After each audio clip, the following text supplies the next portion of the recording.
Hello दोस्तों। तो ये मेरे पास एक स्टेबलाइज़र है। ये लगभग 300 या 350 के लमसम वाट का है। तो इसमें क्या है कि वोल्ट की पहले तो इसका वोल्ट मीटर ख़राब है। उसके बाद ये जो रोटरी देख पा रहे हो ये पूरे फ्री है, तो इसको मैं चेंज करूँगा। बहुत सारे लोगों को दिक्कत ये होता है कि इसका कनेक्शन उल्टा पुल्टा कर देते हैं।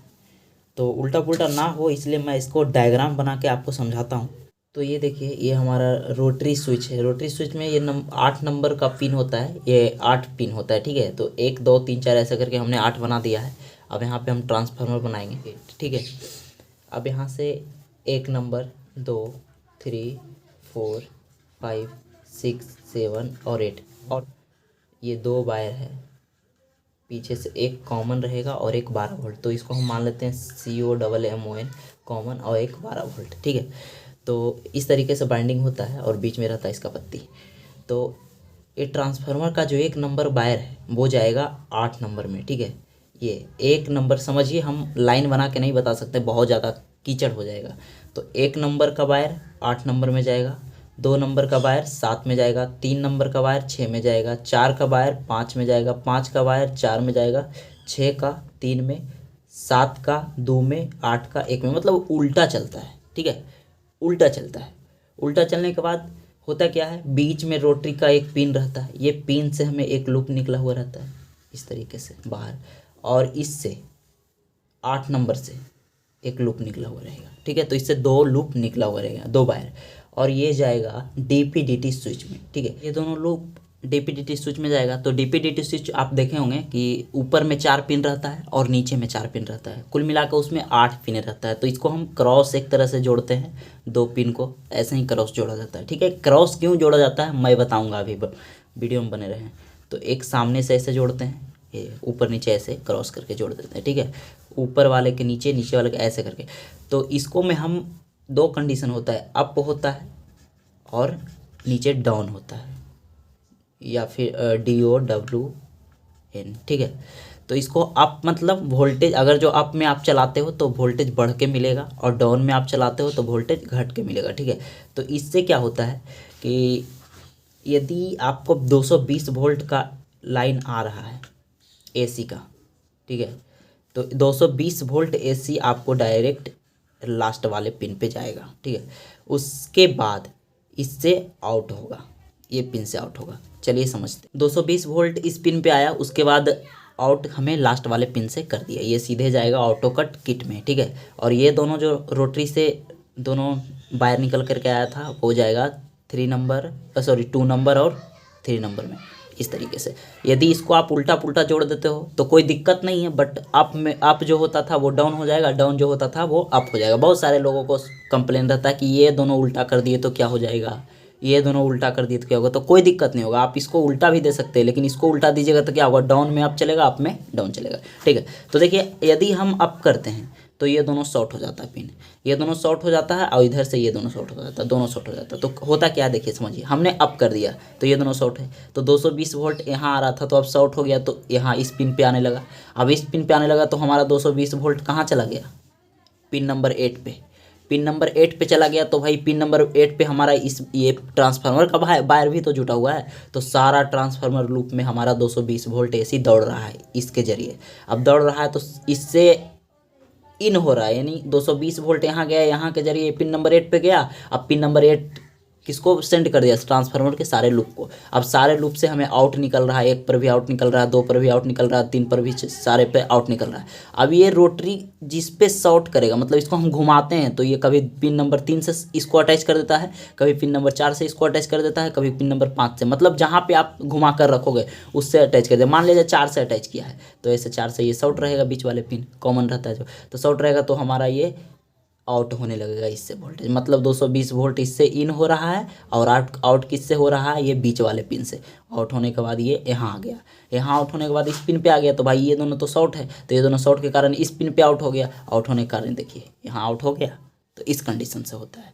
हम इसे अगर जो नीचे कर देते हैं यानी डाउन में कर देते हैं तो ये दोनों शॉर्ट हो जाता है और ये दोनों शॉर्ट हो जाता है। अब क्या होता है कि 220 वोल्ट यहाँ तो आ रहा है, तो अब ये दोनों शॉर्ट हो गया तो 220 वोल्ट यहाँ पर आएगा।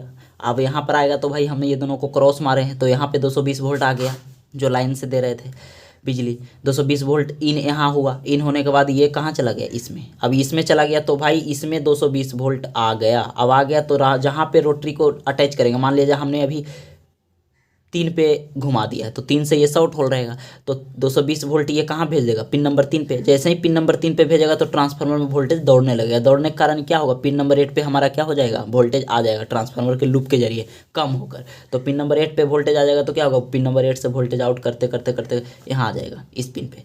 इस पिन पे आएगा तो ये क्रॉस मारा हुआ है तो यहाँ आएगा, यहाँ से ये अटैच हुआ है क्योंकि ये शॉर्ट हुआ है तो ये आउट इससे कर देगा, ठीक है। तो हर हाल में हमें आउट इससे ही मिलने वाला है। होता क्या है, ये दोनों बदलते रहता है। आप करते हो तो आपको इससे इन होने लगता है, आउट इससे होने लगता है। डाउन करते हो तो इससे इन होने लगता है, आउट इससे होने लगता है। मतलब ये दोनों लूप पे आपको आउट इन दोनों होता है, आपको ये डीपीडीटी स्विच के अनुसार, ठीक है। तो ये 220 मतलब यहाँ से हमें जो वोल्टेज मिलेगा वो मिलेगा। अब ये 220 मतलब इसको हम आउट वोल्टेज को कहाँ भेजेंगे, ऑटो कट रिले में। तो समझिए ऑटो कट रिले में कैसे जाता है। तो मान लीजिए ये हमारा रिले किट है। अब ये रिले किट है तो ये जो निकल के आउट आ रहा था डीपीडीटी स्विच से, जो हम जिसको हम आउट लिखे तो वो जाएगा सीधे ऑटो कट रिले में। उसके बाद ये रिले को ऑन करने के लिए 12 वोल्ट का लाइन इसमें जोड़ेंगे। ये 12 वोल्ट ये जाएगा इसमें, ठीक है।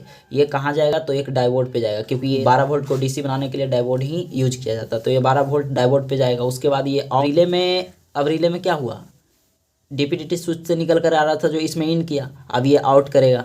आउट क्या मतलब लिया है तो देना भी तो पड़ेगा। ये आउट किया, ये आउट उसी के अनुसार करेगा जो हम प्रीसेट पे यहाँ पे वोल्टेज सेट किया। मान लीजिए हम यहाँ पे 150 वोल्ट पे सेट कर दिए हैं रिले को, ठीक है। तो ये 150 वोल्ट ही आउट करेगा। ये कैसे, तो ये मान लीजिए यहाँ पे आ रहा है 220 वोल्ट, तो प्रीसेट पे पहले सेंड करेगा। प्रीसेट कहेगा कि 220 वोल्ट तुम आ रहा या नहीं, तो 220 वोल्ट रहेगा तो रिले को क्या करेगा, डायरेक्शन चेंज कर देगा, यहाँ पे जाने ही नहीं देगा, इसको भेज देगा दूसरा डायरेक्शन में। दूसरा डायरेक्शन किसको कहते हैं, तो दूसरा डायरेक्शन उसको कहेंगे यहाँ रेड बत्ती से अटैच रहेगा। ये जो आउट होके आ रहा था वो रिले में हिलने के बाद ये रेड लाइट से कनेक्ट कर देगा। कौन, यहाँ पे रिले रहता है जो, तो रिले का लाइट जो है जलने लगेगा, तो हम कहते हैं ऑटो कट। यदि ये 150 वोल्ट ही दे रहा है तो डायरेक्शन को चेंज नहीं करके ये सीधा डायरेक्शन में भेज देगा, तो ऑटो कट नहीं होता है। तो जो प्रीसेट आप देख रहे हो, इस प्रीसेट को यही काम होता है कि यदि 220 वोल्ट से ज़्यादा आ गया, मतलब आप जितना पर इसको सेट कर दो। मान लीजिए हमने 150 वोल्ट पे सेट किया इसको 150 वोल्ट पे, तो 150 वोल्ट से जैसे ही ज़्यादा आता है तो ये इधर जाने नहीं देगा, बल्कि वो जाने किसको तरफ देगा, रेड बत्ती की तरफ। तो रेड बत्ती ग्लो हो जाता है, इधर लाइन कट जाता है। जैसे रेल का पट्टी कैसे चेंज होता है वैसे ही अगर जो 150 वोल्ट पे हम सेट किए उससे कम वोल्ट आ रहा है तो ये सीधा डायरेक्शन में जाने देगा, जाओ भाई जाओ, तुम्हें कोई दिक्कत नहीं है। तो ये सारा काम कौन करता है, रिले। रिले को कौन करवाता है, ये ट्रांजिस्टर। ट्रांजिस्टर 2 को लगा होता है, एक यहाँ और एक यहाँ। यही दोनों ट्रांजिस्टर रिले को डायरेक्शन चेंज करवाता है। मतलब ये स्टेशन मास्टर है, ये कहेगा चेंज करो तो चेंज करेगा। अगर जो इसका सारा डिटेल आपको जानना है तो इसका एक वीडियो मैं बना दिया हूँ, उसका लिंक मैं डिस्क्रिप्शन में दे दूँगा, तो बने रहे वीडियो में। तो डायग्राम के जरिए ही इसे मैं कनेक्शन किया हूँ और इसको देख सकते हैं, एक बीच से लूप निकला है और एक पिन नंबर 8 से निकला है, और ये दोनों जाएगा डीपीडीटी स्विच में पिन नंबर 2 और 3 में, ठीक है। और मैं और दिखाने का प्रयास करता हूँ। देखिए 220 वोल्ट का जो लूप यहाँ से है, ये देखिए ये यहाँ से आया है और इस पिन के जरिए ये रोटरी स्विच में जाएगा। ये देखिए पिन नंबर 2 और 3 के जरिए, ठीक है। और यहाँ से ही देखिए आउट कर रहा है, ये पिन आउट करके कहाँ जा रहा है, रिले में जा रहा है ना। तो मैंने डायग्राम में ऐसा ही समझाया था। तो एक कॉमन का वायर जो 220 वोल्ट जाता है उससे आता है, और एक वोल्ट मीटर में जाएगा, और एक एलईडी में जाएगा, और एक मदरबोर्ड में जाएगा। तो ये कॉमन है, ठीक है, जिसको हम न्यूट्रल कह सकते हैं। तो इसको हम सोल्डिंग मार देते हैं। तो ये कॉमन का वायर इस तरीके से, और उसके बाद ये वोल्ट मीटर से सॉरी ये जो आउट वोल्टेज के लिए निकालता है ऑटो कट रिले से, जिसको हमने डायग्राम में समझाया था, वो वोल्ट मीटर में जाएगा और एक हमारा सॉकेट में जाएगा। इसी से ट्रांसफार्मर से कॉमन का वायर वो कॉमन में जाएगा, क्योंकि ट्रांसफार्मर का कॉमन का वायर यदि गलती से छूट जाता है तो आपका स्टेबलाइजर ऑटो कट कंडीशन में नहीं रहेगा, मतलब ऑटो कट होगा ही नहीं। तो अब देखते हैं स्टेबलाइजर का क्या सिचुएशन है। देख सकते हैं इधर से बढ़ रहा है वोल्टेज, ऑटो कट हो गया। तो ये लगभग 200 पे सेट है, 200 पे लमसम देख सकते हो। 200 से जैसे हम बढ़ाएंगे ऑटो कट हो जाएगा। देखिए नहीं, इसको सेट करना पड़ेगा हमें। ठीक है, तो इस तरीके से हम स्टेबलाइजर को ओके कर सकते हैं। तो बने मेरा वीडियो आपको कैसा लगा? अगर जो अच्छा लगा तो मेरे चैनल को सब्सक्राइब कर वीडियो को लाइक कर दें।